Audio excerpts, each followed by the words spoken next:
नमस्कार। ज्योतिष परामर्श केंद्र जागेश्वर धाम के यूट्यूब चैनल पर आपका स्वागत है। मैं हूं ज्योतिषी भुवन चंद्र पांडे। प्रिय दर्शकों, हाजिर हूं लेकर आज एक नया विषय ज्योतिष में राजभंग योग अध्याय। प्रिय दर्शकों, यह वीडियो इसलिए बना रहा हूं क्योंकि चुनावी मौसम है और बहुत सारे लोगों के जन्म कुंडलियां मेरे पास आ चुकी हैं कि हमारा क्या होगा इस बार, और हम बहुत सारे लोगों की कुंडलियां देख रहे हैं। परंतु यहाँ हम इस बात को डिस्क्लोज नहीं कर सकते कि हम किसकी कुंडली देख रहे हैं, कौन चुनाव जीतेगा या कौन चुनाव हारेगा। परंतु यहाँ पर हम एक वीडियो आम जनता के लिए बना रखे कि राजभंग योग अध्याय क्या होता है, अर्थात राजभंग योग कैसे हो जाता है। इससे आप आसानी से अनुमान लगा सकते हैं कि कौन आदमी अब राजा बनेगा या कौन नहीं बनेगा। प्रिय दर्शकों, राजा को रंक और रंक को राजा बनाने वाले ग्रह ही होते हैं। आधान काले कमलोद्भविनंग वर्णावली भाल तलांतराले या कल्पिता पश्यंती दैव्यताम होरागम ज्ञान विलोचनेन। गर्भ के समय में भगवान ब्रह्मा ने आपके ललाट पर जो लिखा है उसे कोई नहीं मिटा सकता है। इसलिए जन्म कुंडली में जो ग्रह स्थिति है आपको वह भोगनी ही पड़ेगी। यद्यपि उसमें ऑल्ट्रेशन मॉडिफिकेशन बहुत हद तक संभव है, इसके लिए भी साधक विद्व या साधक विज्ञ या साधक ब्राह्मण की आपको आवश्यकता होती है, जो कि आज के दौर में इस भीड़ भाड़ भरी जिंदगी में मिलने बहुत मुश्किल है। मिल सकते हैं परंतु उनको खोजना बहुत मुश्किल है। चलिए चलते हैं, आपको बताते हैं राजभंग योग अध्याय क्या होता है। विस्तरतो निर्दिष्टः क्षितिपति योगा विचित्र संस्थाना भंगश्चं भवति तेषां यथा यथा संप्रवक्ष्यामि।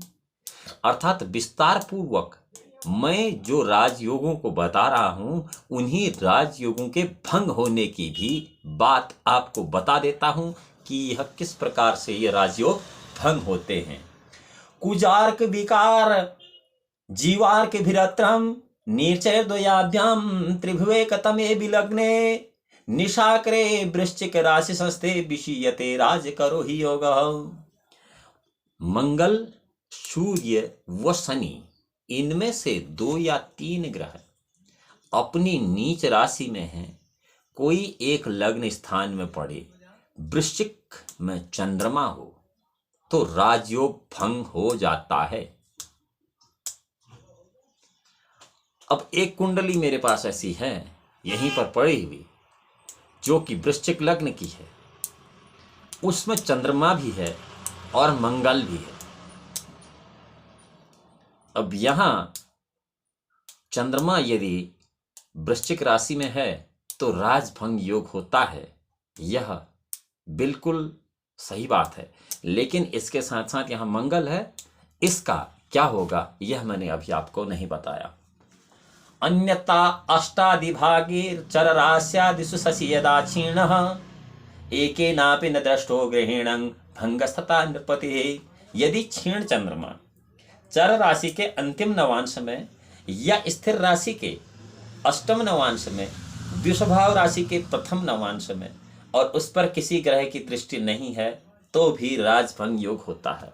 एक विशेष बात यहाँ यह भी है कि इधर भी चंद्रमा का खेल है। दोनों फॉर्मूलों में आपको चंद्रमा नजर आता है। पुनः राजभंग योग तीसरा जो है, सर्वे क्रूरा केंद्रे नीचारिगा न सौम्ययुत दृष्टा सुबदा व्यैरपुरंध्रे तदा विभंगो भवित नरपते।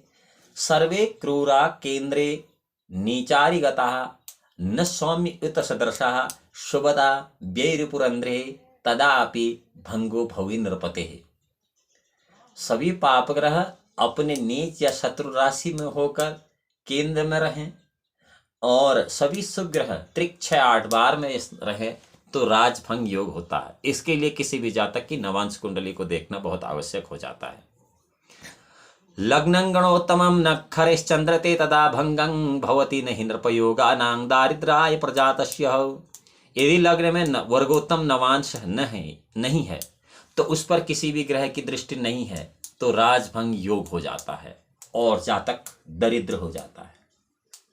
घटोदये नीचज्ञ स्त्रेभिः स्त्रिगेः बृहस्पतो सूर्यशते च नीचगेः एकोपि नोच्चेन शुभो न संगते प्रियांति नाशं शतशो नृपोद्भवः। कुंभ लग्न है और 3 ग्रह अपनी नीच राशि में हैं। बृहस्पति अस्त है और बृहस्पति नीच राशि में है। एक भी ग्रह उच्च का नहीं है और शुभ ग्रह से युक्त नहीं है तो सैकड़ों राजयोग भी भंग हो जाते हैं। शून्येषु केंद्रेषु शुभेन्द्रवास्तम गौतनिमिच्यम गौत्रमतम प्रयातं चतुर्ग्रहे वापि ग्रहे रिपूर्णं प्रणश्यन्ति समाधिपस्तेषु योगः। केंद्र में या चंद्रमा के साथ शुभ ग्रह नहीं हो तथा चर ग्रह अस्त नीच या शत्रु राशि में हो तो राजयोग भंग हो जाता है। केंद्र में चंद्र के साथ शुभ ग्रह नहीं है तथा चार ग्रह अस्त नीच या शत्रु राशि में है तो राजभंग योग हो जाता है। अब यदि किसी जातक की जन्म कुंडली वृश्चिक लग्न की है और चंद्रमा मंगल उसमें लग्न में ही है और चतुर्थ भाव में बृहस्पति है, दसम भाव में शुक्र और शनि है, एकादश भाव में सूर्य बुध है, पंचम भाव में राहु है, तो ऐसा व्यक्ति बहुत बड़ा राजा होने के बाद रंक हो जाता है, अर्थात उसका राजभंग योग हो जाता है।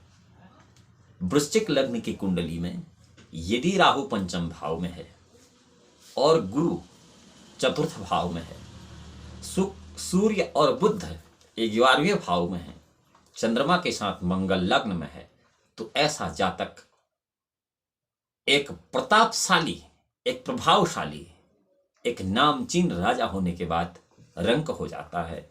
इसमें कोई दो राय नहीं। शून्येषु केंद्रेषु शुभेन्द्रवास्तम गतेर्नीचमथं प्रयातो चतुर्ग्रहे वापि ग्रहे रिपूर्णां प्रणश्यन्ति योगः। अब ऐसा मैंने क्यों कहा? क्योंकि अगर चतुर्थ भाव में बृहस्पति है और वह वृश्चिक लग्न की कुंडली है तो चतुर्थ भाव शनि की राशि है।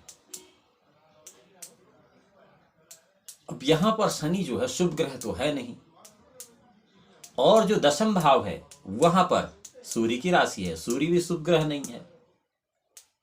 सातवें भाव की तो हम बात ही नहीं कर रहे हैं। रही बात लग्न की तो वहां सबसे पहले मंगल है चंद्रमा के साथ। अब यहां पर चंद्रमा भी नीच राशि का हो जाता है, तो कुल मिलाकर यह सभी घर पाप ग्रह के हैं जहां पर ग्रह हैं। और यह तो ज्योतिष का परम सत्य नियम है कि ग्रह से ज्यादा उभावेश बलि होता है, इसलिए यह एक विशेष राजभंग योग है। चूंकि संवत 2081 में इस वर्ष के जो कि चैत्र शुक्ल पक्ष प्रतिपदा 9 अप्रैल 2024 से शुरू होगा, आज के लगभग 15-20 दिन के बाद, यूं कहीं 14-15 दिन के बाद, तो उस साल का राजा भी मंगल होगा।